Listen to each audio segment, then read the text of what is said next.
നിൽക്കുന്ന കൊച്ചിയിലാണ് and we've come here to meet a personality, a beautiful person, a wonder woman who is going to give us an insight on our traditional values, especially when it comes to saris, organic, hand printed, അങ്ങനത്തെ പല കാര്യങ്ങൾ എനിക്ക് തന്നെ അറിയാൻ മേലാത്ത പല കാര്യങ്ങൾ she is going to give us an insight on. So to hear her more, follow.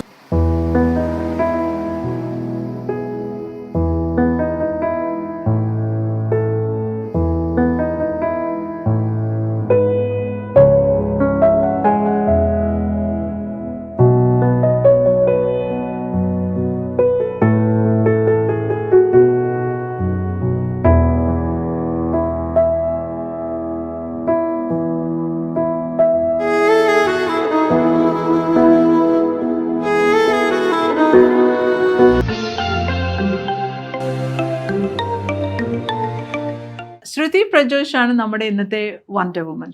So before we start our chat, normally Shruti ഞങ്ങൾ എന്താ വെച്ചാൽ ഞങ്ങൾ ആദ്യം സ്റ്റാർട്ട് ചെയ്തിട്ടാണ് ബാക്കിയൊക്കെ കാണിക്കുന്നത്. പക്ഷേ will go for a change today. നമ്മൾ ആദ്യം ശ്രുതിയുടെ അടുത്ത് ഇവിടെ എന്താണ് സംഭവം എന്നുള്ളതൊന്ന് മനസ്സിലാക്കിയിട്ട് then we will get into her story. എങ്ങനെയാണ് ഇതൊക്കെ ആയത്, ശ്രുതി എങ്ങനെയാണ് ഇന്നത്തെ ശ്രുതി ആയത്. That is for us to know. അപ്പം ശ്രുതി ഒന്ന് കാണിക്കാമോ, like what is this all being hung out here? So it's all handcrafted stuff. Okay. There are handlooms, there are handcrafted saris. Okay. So I think I'll show you a Pondru khadi. Okay. അതെന്താന്നൊരു പറയണം. പോന്ദ്രു ഖാദി തന്നെ എനിക്ക് മനസ്സിലാവില്ല. For sure. So this is a Pondru khadi. It's from Andhra. ആന്ധ്രയില് Srikakulam എന്ന് പറഞ്ഞ ഒരു ക്ലസ്റ്ററിന്ന് വരുന്ന ഖാദിയാണ്. Okay. So the particular fabric is actually said one of the world's finest khadi. World's finest khadi comes from Srikakulam എന്നാണ് പറയുന്നത്. അപ്പം this is the khadi sari. It has a Ganga Jamuna motif, I mean borders, രണ്ട് കളറിൽ. These buttas are there. It's woven in Jamdani technique. Okay. But it's very pretty. ഭയങ്കര ഒരു elegant, ഇതുകൊണ്ട് എനിക്ക് നല്ലൊരു എലഗന്റ് ഫീൽ ആണെന്ന് തോന്നുന്നു. കാണുമ്പോൾ തന്നെ നല്ല ഭംഗിയുണ്ട്. അത് ബോഡിയിലും ഉണ്ട് ആ പ്രിന്റ്. അതെ, പ്രിന്റ് അല്ല, ആക്ച്വലി ഇറ്റ്സ് എ വീവ്. അപ്പം ദ മോട്ടീവ്സ് ആർ വോവൻ. അപ്പം ഇറ്റ്സ് എ സ്പെഷ്യൽ ഖാദി. അപ്പം ഒരുപാട് നമ്മുടെ അടുത്ത് പീസസ് ഉണ്ടാവില്ല, because it's handloom, it's hand craft. അപ്പൊ ഇതിന്റെ it's a hand spun khadi, right from അതിന്റെ ത്രെഡ് മുതല്. എത്ര ദിവസം എടുക്കും ഇങ്ങനെ ഒരു sari? Usually we say it takes nearly at least 7 days. At least 7 days to weave one saree. Different ആയിട്ടുള്ളത്. So ഇവിടെ കാണുന്ന ഓരോന്നും ഓരോ സ്റ്റേറ്റിലെ ഓരോ ക്ലസ്റ്റേഴ്സിലെ different sarees. And I'm just showing a few. Okay. So this is actually a Gadwal saree. Gadwal. Okay. So it's again ഒരു cotton body and silk borders. ഇത് ചിലപ്പോ പ്രിയയുടെ അമ്മയുടെ വാർഡ്രോബിലൊക്കെ ഒരെണ്ണുണ്ടാവും. It's a very traditional sari. ഇതിന്റെ it's a traditional Gadwal. Traditional Gadwal ആണ് cotton body and silk borders ആയിട്ട് വീവ് ചെയ്യുന്നത്.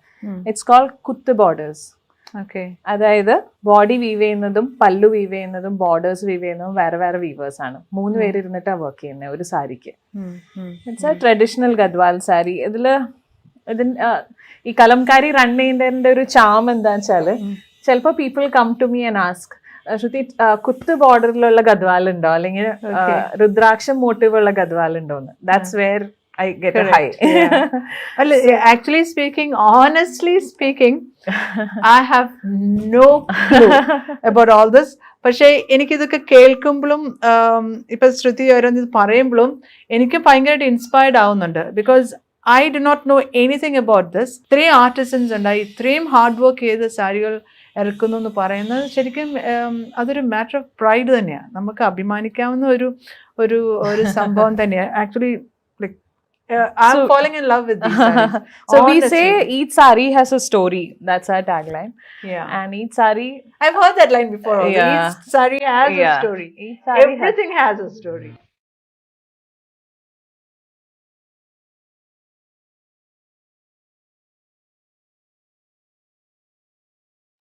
So this is an Orissa cotton saree. എനിക്ക് തോന്നുന്നു കേരളത്തിൽ അധികം ആൾക്കാർ ഉടുക്കാത്ത, മേ ബി മേടിക്കാത്ത ഒരു, എനിക്കൊരു ഇച്ചിരി കൂടെ കട്ടിയുണ്ടെന്ന് തോന്നുന്നു. കുറച്ചും കൂടെ കട്ടിയുണ്ട്.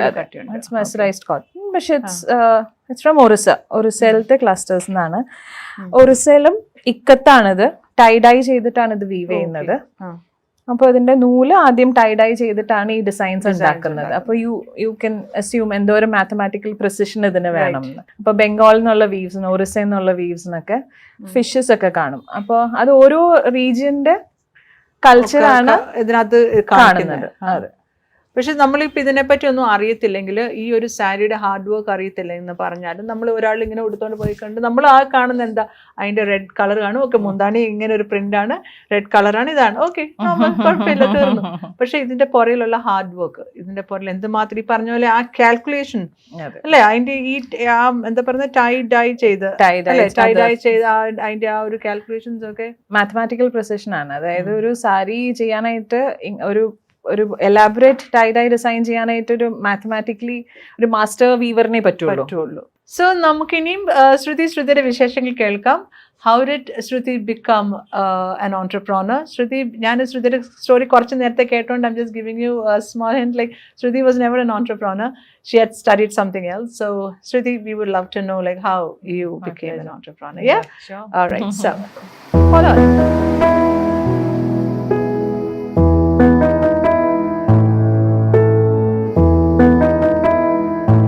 So Shruti, first shop അല്ല, കൊച്ചിൻ ഇപ്പം third store ആണ്. Okay. So we have been here in Cochin from 2010 probably. Yeah. Okay. And Mumbai, where were you? So my brand started off from Dubai. Okay. I've done around 120 trunk shows in and around GCC. And then I started my own store. So the brand was there. I mean, the initial stage was there. Okay. And then when I moved for good to Cochin around 3 years back, I stopped my operations in Dubai. But by then Cochin store had already started around 2010. So were you always into this textile industry? No, I am not. I'm actually a postgraduate in journalism and mass communication, and I've already nowhere close to textile. Okay. Yeah, but then I'm a master in advertising as well. So promotion is what I do even now. But I'm a textile enthusiast. All my life I've seen my grandmother and my mother holding handlooms. Appo steel alamariyil handixum handlooms kanda valarna. I've always had that definitely. And you had this the color combination, the sense of mixing colors. Anganake you had it inside adaru eppallu idu passion aayittu aayirunno ado? Actually, my passion is not colors and designs. Okay. I'm into textiles.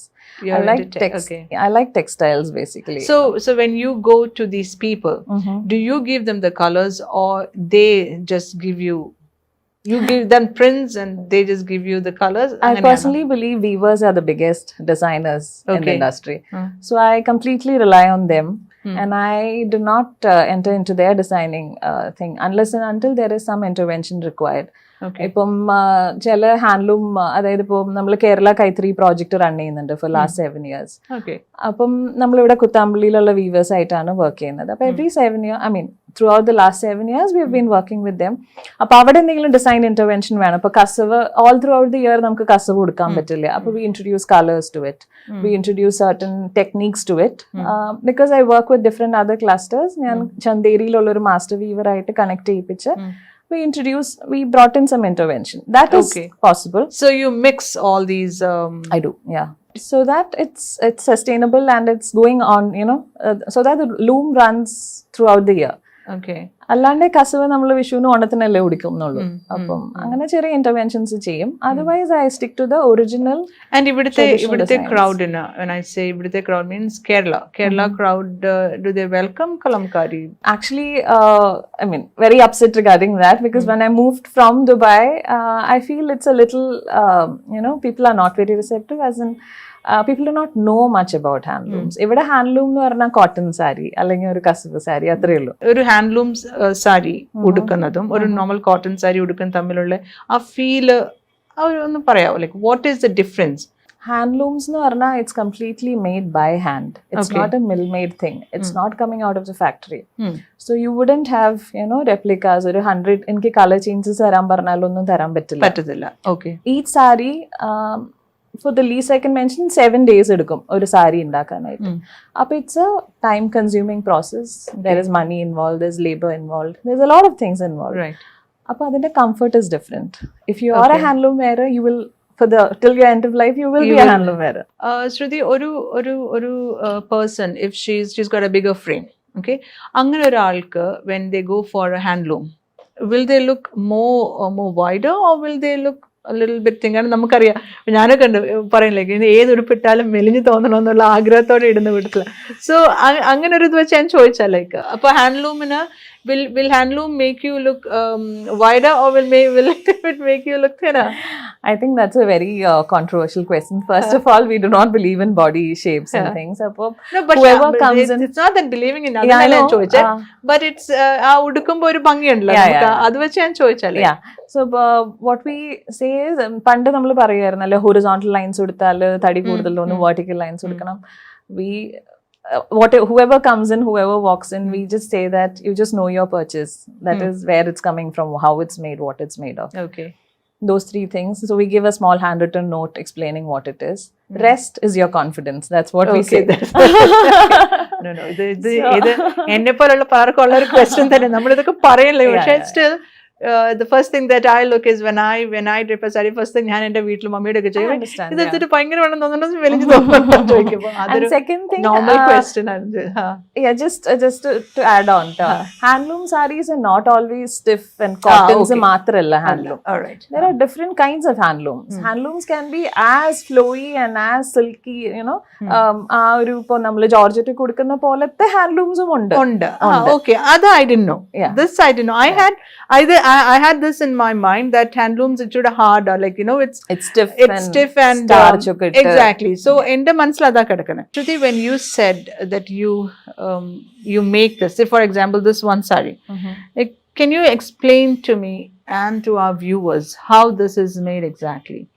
What type of weaves and what are the dyes? I do not know how to ask you this, but what are the dyes and what are the paints and So this is a very special saree. Like the brand says, its brand is Kalamkaari. Okay. So there are two kinds of Kalamkaari. One is block printed Kalamkaari and another one is pen Kalamkaari. So there are two types. So one is Srikalahasti and one is Machilipattanam. So there are different kinds of Kalamkaari, and of which this is pen Kalamkaari. All right. Okay. Appam ee particular saree is a Mangalgiri missing checks. If you see, there are ഒരു checks പോലെ കണ്ടോ, missing weave ആണത്.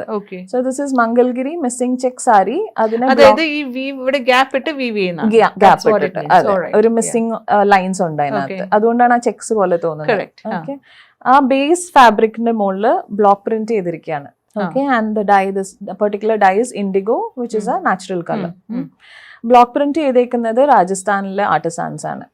And the pallu and the blouse will be left plain. And then the saree is sent to Srikalahasti in Andhra, wherein our artisans, Kalamkaari, pen Kalamkaari artisans draw. This is fully hand painted, Okay. And what's the paint that's being used there? This is all natural dye. Natural. No, it's not fabric. Okay. It's all natural dyes, and it goes through around 10 to 12 stages. അങ്ങനെയാണ് ഇതിന്റെ ഈ black കാണുന്ന outline ആദ്യം വരയ്ക്കുന്നു, പിന്നെ ഓരോ colour fill ചെയ്യുന്നു. And ഓരോ കളറും ഇപ്പൊ ഈ കാണുന്ന റസ്റ്റ് കളർ ശർക്കരയും അയണും, അതിന്റെ റസ്റ്റ് ആണ് ഈ റെഡ് ഉപയോഗിക്കുന്നത്. ശർക്കരയും അയൺ, നമ്മുടെ നോർമൽ ശർക്കര നമ്മള് അത് അയൺ റസ്റ്റ് ആവുമല്ലോ വെള്ളത്തിൽ എടുക്കുമ്പോ, അതിന്റെ ഡൈസ് ആണ് ഈ റസ്റ്റ് കളർ, ഒരു റെഡിഷ്. അതുകൊണ്ടാണ് അത് അതിന് ഓരോ കളർ ആഡ് ചെയ്ത് കഴിഞ്ഞാൽ അതിനൊരു ബോയിലിംഗ് പ്രോസസ് ഉണ്ട്. ബോയിലിംഗ് പ്രോസസ് ഉണ്ട്. ഇപ്പൊ നിങ്ങൾ ഇത് സ്മെൽ ചെയ്താൽ അറിയാം, ഇതിനൊരു പാലിന്റെ ഒരു ഗീന്റെ മണം ഉണ്ടാവും. Seriously, it's treated in buffalo milk. Okay. അങ്ങനെയാണ് pen Kalamkari. It goes through around 10 to 12 stages of painting and you know fixing the colour. ഇതിപ്പോ നിങ്ങൾ മെഷീൻ വാഷ് ചെയ്താൽ പോലും ഈ കളർ പുറത്തേക്ക് വരില്ല. ഇത് നരയ്ക്കോ, ലൈക്ക് ഫാബ്രിക് നരയ്ക്കോ? ഇതില് നമ്മളൊരു സർട്ടൻ കെയർ എടുക്കണം ഹാൻഡ്ലൂമിന്. കാരണം നമ്മളിപ്പോ മെഷീൻ വാഷ് ചെയ്താലൊന്നും കുഴപ്പമുണ്ടെന്നല്ല, പക്ഷെ എപ്പോഴും നമ്മളൊരു എക്സ്ട്രാ കെയർ ഇടണം. ബിക്കോസ് ഇതൊരു മെഷീനിൽ ഉണ്ടാക്കുന്ന സാധനമല്ല. അപ്പൊ നമ്മളൊരു ഡെലിക്കേറ്റിൽ മെഷീൻ വാഷ് ചെയ്യുകയാണെങ്കിൽ തന്നെ ഡെലിക്കേറ്റ് വാഷിലിടുക. ഒരു 3 to 4 wears കഴിഞ്ഞതിന് ശേഷം മാത്രം വാഷ് ചെയ്യുക. ഡ്രൈ ക്ലീൻ ഒരിക്കലും ചെയ്യാതിരിക്കുക. എപ്പോഴും സൺ ഡ്രൈ ചെയ്തെടുക്കുക. അങ്ങനെ സർട്ടൻ പ്രൊസീജിയേഴ്സ് നമ്മൾ എപ്പോഴും പറയും. ഇപ്പൊ നമ്മൾ വാർഡ്രോബിൽ വെക്കുന്ന സാരികളാണെങ്കിലും വി ഗോ ത്രൂ, നമ്മളുടെ ടീം നമ്മളൊരു ഇൻസ്റ്റഗ്രാം പേജിൽ നമ്മളൊരു അവയർനെസ് ചെയ്യും. അതായത് സാരീസ് ഒരിക്കലും ഡ്രൈ ക്ലീൻ ചെയ്യരുത്. You just have to air it. Okay. It has to breathe. So Shruti, we would love to hear your story. Like, how did you reach to this point? Idipo one day il vannalla, it was not built in a day. Nalla we all know. So I would like to get the story. Shruti, basically from Cochin ano, ado you're from somewhere else? I'm from Thrissur actually. You're from Thrissur. Okay. പഠിച്ചതൊക്കെ തൃശ്ശൂർ തന്നെ? തൃശ്ശൂരും ബാക്കി കേരളത്തില് കോട്ടയത്തും അവിടെ ഇവിടെയൊക്കെ പഠിച്ചിട്ടുണ്ട്. യൂണിവേഴ്സിറ്റിയിൽ നിന്നാണ് പാസ് ഔട്ട് ചെയ്തത്. But then if you had this textile thing in your mind, Shruti ആദ്യം പറഞ്ഞ പോലെ I was always into textile, like എനിക്ക് അതായിരുന്നു ഭയങ്കര ഇഷ്ടം എന്ന് പറഞ്ഞിട്ട് പിന്നെ why did you said you had gone for mass communication, right? But why did you go for mass communication then? Textile was never, I've never thought that I would be in textile or business ആയിട്ട് തുടങ്ങുന്നു. But it was always there in your passion, right? Yes, that was one of them. I was always been ഒരു creative person ആണ്. എനിക്ക് വരയ്ക്കാനും അതൊക്കെയാണ് interest ഉള്ള areas. അപ്പോൾ I wanted to be ഒരു ഡിസൈനും അങ്ങനത്തെ എന്തെങ്കിലും NID-ലോ അങ്ങനെ എന്തെങ്കിലും പഠിക്കണം എന്നായിരുന്നു. But later I think it just happened that, you know. No, but then why, my question is then why did you go for mass communication? അതെങ്ങനെ അങ്ങനെ സംഭവിച്ചെന്നൊരു curiosity. I don't know, maybe because I did literature. അപ്പൊ എനിക്ക് വായിക്കാനും ഇതൊക്കെ ഇഷ്ടമാണ്. Mass communication was your choice? Yes, yeah, mass communication was my choice. I somehow liked the field of advertising. അതും ഇഷ്ടമായിരുന്നു. And because it involves a little bit of creative things, അപ്പം it was my choice. I did my advertising, I finished it. And then the first thing that I did was ഒരു in-flight magazine, ഒരു Afghanistan based ഒരു airline വേണ്ടി ഒരു in-flight magazine ഒക്കെ കുറച്ച് നാൾ ചെയ്തിരുന്നു. Okay. And then since I was living in Dubai then, the Indian market, the fashion market was a little dull, as in അവിടെ ഒരു മീന ബസാറും കാര്യങ്ങളൊക്കെ ഉണ്ട് which caters to a different kind of fashion, like, you know, a lot of bling and georgettes and things like that. So I've always been a lover of Fab India, kind of our line of handlooms and handcrafted stuff. Very small scale ഒരു trunk show ആയിട്ട് തുടങ്ങിയതാണ് Kalamkaari. Okay. And then I ended up in around 100 plus trunk shows. So you worked for this magazine എന്ന് പറയുന്നത് ദുബായിലാണ് work ചെയ്തത്? അതെ. ദുബായിൽ തന്നെ വർക്ക് ചെയ്യാണ്. അപ്പൊ ആ വർക്ക് ചെയ്തതിന്റെ ഇടയ്ക്കാണ് you saw this ഈ ടെക്സ്റ്റൈലിന്റെ. Yeah, that's because my own need was not being catered to. Okay, so then you said ഞാനെന്നാ ഇതിലേക്ക് തിരിയട്ടെ എന്ന്. Yeah, because my husband is a businessman. Okay. അപ്പം I was just, you know, ഒരു regular ഒരു conversationൽ വന്ന ഒരു idea ആണ്. He said, why don't you do it? But I don't come from a business background. I have never even thought about it. Okay. But I was a little bit reluctant. But that's when he said, why don't you do some shows and see how it goes? Actually the response was a little, as in friends and family എല്ലാവരും പറഞ്ഞു, when you're living abroad, nobody would want to wear Indian clothes. Everybody would want to try Western. And there are a lot of brands in Dubai. ദുബായില് എന്താ ഒരുപാട് brands ഉണ്ട്. അപ്പൊ ഒരു Indian ബ്രാൻഡിന്റെ ആവശ്യമില്ല. ഇറ്റ് വാസ് എ ലിറ്റിൽ, എല്ലാവരും വേണ്ട എന്ന് പറഞ്ഞ് ഡിസ്കറേജ് ചെയ്യാ ചെയ്തത്. കഴിഞ്ഞ് ഒരു ഷോ കഴിഞ്ഞു, പിന്നെ സെക്കൻഡ് ഷോ ചെയ്തു, അങ്ങനെ ഒരു 120 ഷോസ് ചെയ്തു. ഈ ഷോസ് ചെയ്തു എന്ന് പറയുന്നത് എവിടെ എങ്ങനെ ചെയ്തു എന്ന് പറയാമോ? ലൈക്ക് എക്സിബിഷൻസ് ആയിട്ട് വെച്ചോ? ട്രങ്ക് ഷോസ് ആയിട്ട്. അപ്പോൾ I come down to India. At that point I used to travel every 2 weeks. I used to come down to India and I used to gather all the stock to a particular area. ഇപ്പം ബോംബെ ആണെങ്കിൽ ബോംബെ അല്ലെങ്കിൽ ചെന്നൈ, അങ്ങനെ എന്തെങ്കിലും ഒരു ഏരിയയിലേക്ക് I talk to all the artisans and bring the products there. I personally come down, check everything. From where did you come to know that there are these artisans here, there? There was a lot of research. You did a lot of research on yes, that. I did. Yeah. A lot of research because അന്ന് ഒരു 15 years മുന്നേ ഇപ്പൊ കാണുന്ന പോലെ ഇൻസ്റ്റഗ്രാമിലും ഫേസ്ബുക്കിലും നമുക്ക് ആർട്ടിസാൻസിനെ കണ്ടുപിടിക്കാൻ പറ്റില്ല. ഇപ്പൊ നമ്മൾ if you type Ajrak, you'll find a lot of people doing Ajrak. അന്ന് അങ്ങനെയല്ല. Nobody knew Ajrak even. Other than ഒരു Fab India അങ്ങനെ എന്തെങ്കിലും കുറച്ച് ആൾക്കാർക്കല്ലാണ്ട്. It was very difficult. I used to go down the grassroots level. I used to talk to people. I used to go through agents. But why do you think they won't be ready to do it for you? Because you are going to sell their product. Correct. പക്ഷേ it's very difficult to ഒരു grass root ലെവലിൽ ഇറങ്ങി നമ്മൾ work ചെയ്യുമ്പോഴാണ് നമുക്ക് അവരുടെ ഒരു everything depends on the trust that they gain. അവർക്ക് ആദ്യം തന്നെ അറിയണം ഇത് പൈസ കൊടുക്കുമോ, നമ്മൾ സ്ഥിരമായിട്ട് ചെയ്യിപ്പിക്കുമോ. അതോ അവരെ യൂസ് ചെയ്യുന്നതാണോ, അങ്ങനെ ഒരുപാട് ക്വസ്റ്റ്യൻസ് ഉണ്ടാവും അവർക്ക്. അത് കഴിഞ്ഞിട്ട് നമ്മൾ അവരുടെ ഒരു പ്രോഡക്റ്റ് നമ്മൾ അവരോട് ക്രിയേറ്റ് ചെയ്യാൻ പറയുമ്പോൾ അഫ്കോഴ്സ് നമ്മൾ അതിന് പൈസ കൊടുത്തിട്ടല്ലേ ചെയ്യുന്നത്, അതോ അത് കഴിഞ്ഞിട്ട് ഇഷ്ടപ്പെട്ടാലേ കൊടുക്കുള്ളൂ? അല്ല, നമ്മൾ പൈസ കൊടുത്തിട്ടാ ചെയ്യുന്നത്. പക്ഷെ അതില് ചില സമയത്ത് പൈസ കൊടുത്തിട്ട് ചെയ്തു തരാത്ത സമയങ്ങളുണ്ട്, ബിക്കോസ് അവർക്ക് അവരുടെ ഫാമിലി ഇഷ്യൂസ് ഉണ്ടാവും. And it's very different. It's not the life that you see here. It's very very different. So right now I support around 120 clusters and their families. Okay. But there is a lot of work behind screen. Like, you know, I tell my team, like, June, May ആവുമ്പോഴത്തേക്കും I have a lot of responsibility. June എൻ്റെ viewers-നെ കുട്ടികളൊക്കെ സ്കൂളിൽ പോവാണ്. അപ്പോൾ we have to, you know, pick up stuff from them, make sure that they have raw materials, make sure that their kids are going to school. Yeah. There's a lot of 15 years social responsibility is very important. Like, ഇപ്പം ശ്രുതി പറഞ്ഞ പോലെ ഇവരെയൊക്കെ support ചെയ്യുമ്പം നമ്മൾക്ക് നല്ല we've കിട്ടുക മാത്രമല്ല, നമുക്ക് ആ നമ്മളുടെ ഒരു it's A beautiful thing actually. ഇത് ഭയങ്കര രസമാണ് ഇത് കാണാനും ഇത് വേറെ ചെയ്യാനും ഒക്കെ. നല്ല അത്രയ്ക്ക് ബ്യൂട്ടി ഉള്ള ഒരു ക്രിയേഷനാണ്. പക്ഷെ അതിൻ്റെ കൂടെ ഈ പറഞ്ഞ പോലെ അതിൻ്റെ കൂടെ ഒരു സോഷ്യൽ റെസ്പോൺസിബിലിറ്റി എന്നുള്ള നിലയിൽ you need to support these people also. Otherwise they will not be there in future. For say you take a 5 years from today, മുമ്പോട്ട് ഇവർക്ക് എത്ര പേര് കാണും, ഇങ്ങനെ ഒരു ആർട്ടിന് എത്രയും കാണും എന്നുള്ളത് ഒരു വലിയ ക്വസ്റ്റ്യൻ മാർക്കാണ്. വിമൻ, അവിടെയുള്ള women, do they drape the same thing? That's very ironical. They don't because they cannot afford. അവർ തന്നെ ഉണ്ടാക്കി എടുക്കുമ്പം അവർക്കത് ഉടുക്കാൻ കഴിയുന്നില്ല എന്ന് പറയുന്നത് that's very ironical. because നമ്മൾ ഇപ്പം ക്ലസ്റ്റേഴ്സ് വിസിറ്റ് ചെയ്യുമ്പോൾ കാണാം എല്ലാവരും മറ്റേ ജോർജറ്റ്സും പ്രിന്റഡ്സ് അങ്ങനത്തെയൊക്കെ ഉടുക്കുക. അപ്പൊ നമ്മൾ ചോദിക്കുമ്പോൾ പറയും അവര് എന്താ പറയാ, ചിലപ്പോൾ ഒരു വർഷം ഉണ്ടാക്കിയ പൈസയിൽ നിന്ന് ഒരു സാരിയൊക്കെ ആയിരിക്കും മാറ്റി വെക്കുന്നത് വൈഫിന് വേണ്ടിയിട്ട്. അപ്പൊ പറയും ഒരു ഉഗാദി വരാൻ കാത്തിരിക്കുകയാണ്, ഒരു സാരി ഞാൻ ഉണ്ടാക്കുന്നുണ്ട് ഭാര്യയ്ക്ക് കൊടുക്കാന്ന്. അപ്പൊ that's all that they can afford. അപ്പം handlooms are always expensive because it involves a lot of labour and cost. I mean raw മെറ്റീരിയൽസും എല്ലാം എക്സ്പെൻസീവ് ആണ്.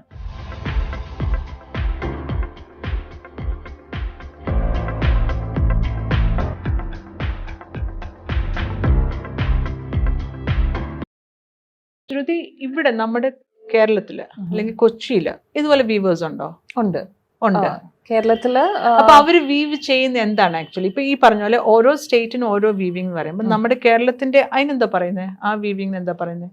കേരളത്തിൽ മെയിൻ ആയിട്ട് വീവ് ചെയ്യുന്നത് നമ്മൾ ട്രഡീഷണൽ കേരള കസവാണ്. കേരള കസവ് സാരി, കസവ് സാരി സെറ്റും മുണ്ട് അതൊക്കെ വീവ് ചെയ്യുന്നുണ്ട്. ഇത് കൂടാണ്ട് മുണ്ടുകള്, കൈത്തറി മുണ്ട്, ജെൻസ് മുണ്ട്, കാവിമുണ്ട്, ഇതെല്ലാം നമ്മുടെ കേരളത്തിൽ വീവ് ചെയ്യുന്നുണ്ട്. അതെവിടെയാ കേരളത്തിൽ എവിടെയൊക്കെ? ഇപ്പൊ നമുക്ക് കൊച്ചിനില് ചേന്നമംഗലം ഉണ്ട്, എറണാകുളം ഡിസ്ട്രിക്റ്റില്. ചേന്നമംഗലത്ത് ഒരു ക്ലസ്റ്റർ ഉണ്ട്, കുത്താമ്പള്ളിയിലുണ്ട്, തൃശ്ശൂർ പാലക്കാട് ബോർഡർ, കണ്ണൂർ ക്ലസ്റ്ററിൽ വീവിംഗ് നടക്കുന്നുണ്ട്. കണ്ണൂർ ക്ലസ്റ്ററിൽ കുറച്ചും കൂടി വ്യത്യാസമാണ്, കുറച്ച് കോട്ടൺ സാരീസും. കണ്ണൂർ കാസർഗോഡ് ആ ബെൽറ്റില്. പിന്നെ ബാലരാമപുരം കൈത്തറി, അവിടെയും കസവ് മുണ്ടുകളും സാരികളൊക്കെ നെയ്ത്തുണ്ട്. പക്ഷെ ഇപ്പം നമ്മളിപ്പം പറഞ്ഞ അനുസരിച്ച് നമ്മുടെ കേരളത്തിൽ ഇതുപോലത്തെ ഹാൻഡ്ലൂംസും ഇതുപോലത്തെ കാര്യങ്ങൾ മേടിക്കുന്ന ആൾക്കാർ കുറവാ. സോ അത്രയും കുറവാകുമ്പം ഇവർക്ക് ഇവിടെ ഈ വീവിങ് ഇത് ചെയ്യുന്നത് അവർക്ക് ഏതെങ്കിലും വിധത്തിൽ അവർക്ക് ജീവിക്കാൻ ഒരു ഇതാണോ? അത് ആക്ച്വലി ഒരു നല്ല ക്വസ്റ്റ്യൻ ആണ്. കേരള കൈത്തറി is largely dependent on Onam and Vishu business ആണ്. ബിക്കോസ് കസവ് നമ്മൾ ഉടുക്കുന്നത് ഓണത്തിനും വിഷുവിനാണ്. അപ്പൊ അതുകൊണ്ട് ഭയങ്കര സീസണൽ ബിസിനസ് ആണ് അവർക്ക്. അപ്പൊ ത്രൂ ഔട്ട് ദ ഇയർ അവർക്ക് വർക്കില്ല. അപ്പൊ അവിടെ മെയിൻ ആയിട്ട് നടക്കുന്നത് ഇപ്പൊ ചില ക്ലസ്റ്റേഴ്സിൽ ഹാൻഡ്ലൂം, ഐ മീൻ യൂണിഫോംസ്, ഒരു ഗവൺമെന്റിന്റെ റൂള് വന്നല്ലോ, യൂണിഫോംസ് ഹാൻഡ്ലൂം ആക്കണം ആഴ്ചയിൽ. അപ്പൊ അങ്ങനെ ഹാൻഡ്ലൂംസ് യൂണിഫോം ഫാബ്രിക്സ് വീവ് ചെയ്യുന്നവരുണ്ട്, ടോർത്ത് നടക്കുന്നുണ്ട്, മുണ്ട് നടക്കുന്നുണ്ടാവും. പക്ഷേ ഇത് ത്രൂ ഔട്ട് ദ ഇയർ അല്ല. സ്പെഷ്യലി കോവിഡും കൂടെ കഴിഞ്ഞപ്പോ ഒരുപാട് പേര് വീവിംഗ് വിട്ട്. ഇപ്പൊ ഞങ്ങളുടെ കുത്താമ്പള്ളിയിലാണ് എന്റെ കേരള കൈത്തറി പ്രോജക്ട് നടക്കുന്നത്. അവിടെ ഉണ്ടായിരുന്ന വീവേഴ്സിൽ ഒരു 60% വീവേഴ്സും ജോലി വിട്ട് വേറെ ഇതിലേക്ക് പോയി. ഒരുപാട് പേര് ഓട്ടോ ഓടിക്കാനും സൂപ്പർ മാർക്കറ്റിലും അതും ഇതും അങ്ങനെ പല ജോലികളായിട്ട് മാറിപ്പോയി. അത് ഭയങ്കര ഡിപ്രസിംഗ്. കേൾക്കുമ്പോൾ തന്നെ ഭയങ്കര ഡിപ്രസിംഗ്. ഇത്രയും കല കയ്യിലിരുന്നിട്ട് അവർക്ക് അതുകൊണ്ട് സർവൈവ് ചെയ്യാൻ ഒക്കുന്നില്ല എന്ന് പറയുന്നത്. സ്കിൽ ലേബേഴ്സ് ഇല്ല ഇപ്പൊ വീവ് ചെയ്യാനായിട്ട്, വളരെ കുറവേ ഉള്ളൂ. പക്ഷെ കുത്താമ്പള്ളിയിൽ നമ്മുടെ കേരള കൈത്തറി പ്രോജക്ട് നടത്തുന്നത് ഒരു ചെറിയ പയ്യനാണ്. വിച്ച് ഇസ് എ വെരി എന്താ പറയുക, ഒരു പോസിറ്റീവ് ന്യൂസ് ആണത്. ബിക്കോസ് ചെറിയ ഇപ്പൊ യങ് ജനറേഷൻ ഒരിക്കലും ഇതിലേക്ക് വരില്ല. അവരാരും റെഡിയല്ല അത് ചെയ്യാനായിട്ട്. ഇപ്പം എനിക്ക് ഓർമ്മയുണ്ട്, ഞാനൊരു 6-7 വർഷം മുന്നേ കുത്താമ്പള്ളിയിൽ ഈ ഒരു ഐഡിയ ആയിട്ട് ചെല്ലുമ്പോൾ ഞാൻ ഈ കുട്ടിയുടെ അച്ഛനെയാണ് ഞാൻ ഫസ്റ്റ് പരിചയപ്പെടുന്നതൊക്കെ. അപ്പം അവരെ അച്ഛനും അമ്മയും എൻ്റെ അടുത്ത് പറഞ്ഞു, അങ്ങനെ എൻ്റെ ഹസ്ബൻഡിന് ഇവിടെ ഒരു IT കമ്പനിയാണ്, അപ്പം മോനൊരു ജോലിയാക്കി കൊടുക്കുക എഞ്ചിനീയറിംഗ് കഴിഞ്ഞാൽ. അപ്പം അങ്ങനെ ഹസ്ബൻഡ് ഒരു ബിസിനസ്സുകാരനായതുകൊണ്ട് ഹസ്ബൻഡ് ഇങ്ങനെ പറഞ്ഞു, ഇതാണ് നിന്റെ business, this is your work, പുറത്തു പോകേണ്ട ആവശ്യമില്ല എന്നൊക്കെ. He has been doing that for the last 6-7 years. ഇപ്പം അവൻ ഈസി ആയിട്ട് പറയും, ഞാൻ nearly 2 lakhs ഉണ്ടാക്കുന്നുണ്ട് ചേച്ചി. അപ്പം that's a success story അല്ലേ. So Shruti, we are going to wind up the show. So ശ്രുതിയുടെ ഒരു എക്സ്പീരിയൻസ് വെച്ച്, ഇപ്പം ഇത്രയും ശ്രുതി ചെയ്തു, ഒരുപാട് കാര്യങ്ങൾ ചെയ്യുന്നു, ശ്രുതിയുടെ ഒരു എക്സ്പീരിയൻസ് വെച്ച്, what is that one message that you would love to give to the viewers? Like എല്ലാം കൂടെ ഒരു ക്യാപ്സൂൾ പരുവത്തിലാക്കിയിട്ട് സംതിങ് ഫോർ അവർ viewers. So I believe in a way of I believe in slow living. For me, last 13 years where Kalamkaari grew, that's a journey of my life. I've evolved along with the brand.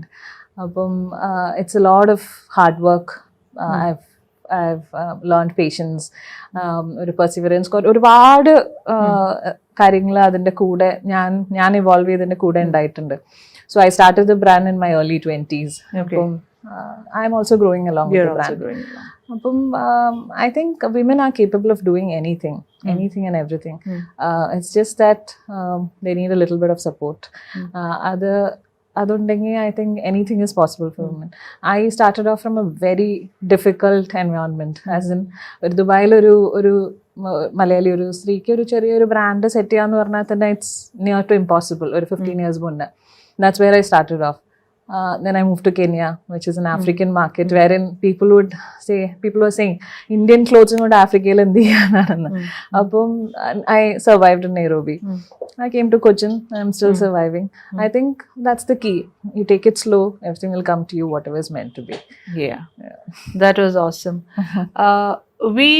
We've interviewed now, say, more than 45 people. So idinnokke, like, you hear different stories, and ഓരോ person has something or the other to inspire us, and നമുക്ക് inspire ആവുന്ന എല്ലാം അത് നമുക്ക് നമ്മുടെ ലൈഫിൽ എപ്പോഴും ഒരു ബെറ്റർമെന്റിലേക്ക് ചെല്ലത്തേ ഉള്ളൂ. അങ്ങനെയാണ് ഇന്നത്തെ വണ്ടർ വുമന് നമുക്ക് പറയാനുള്ള നമ്മൾ കേട്ടു. പക്ഷെ വൈൻഡപ്പിൽ the only thing that I would love to tell everyone is that നമ്മളുടെ values, നമ്മളുടെ traditions, you need to keep it. You need to like bring it up, and plus നമ്മുടെ നെക്സ്റ്റ് ജനറേഷന് അത് പാസ് ഓൺ ചെയ്യണം എന്നുള്ള മസ്റ്റാണ്. ഇല്ലെങ്കിൽ ഇതെല്ലാം ഇല്ലാതായി പോകും. പിന്നെ നമ്മൾ കംപ്ലീറ്റ് മറ്റ് കൺട്രീസിൻ്റെ വാല്യൂസ് അവർ ചെയ്യുന്ന പോലെ തന്നെ നമ്മൾ ഇമിറ്റേറ്റ് ചെയ്യുന്ന ഒരു നേഷൻ ആയിത്തീരും. അതിന് പകരം നമ്മളുടെ വാല്യൂസ്, നമ്മുടെ കൾച്ചർ, നമ്മളുടെ എല്ലാ ട്രഡീഷൻസും നമ്മൾ ആദ്യം അറിയണം. ഈ പറഞ്ഞാൽ അത് എനിക്കിപ്പോൾ ഒരു കുറ്റബോധമുണ്ട്, എനിക്കും പലതും അറിയത്തില്ല. പക്ഷെ നമ്മൾ ആദ്യം അറിയണം, അത് നമ്മളുടെ ജനറേഷന് പാസ് ഓൺ ചെയ്യുകയും ചെയ്യണം. കാരണം they have brilliant ideas, they will surely develop all this. അതിൻ്റെ കൂടെ say no to plastic, try to use a lot of organic stuff. അത് നമ്മുടെ വീട്ടിലെ കാര്യങ്ങളായാലും നമ്മുടെ wardrobe ആയാലും everything, go for more natural materials, natural products, and say no to plastic. So with this, we wind up today's episode. This is me, Priya Jacob, signing off. So until we meet next, it's a bye from my side. Bye.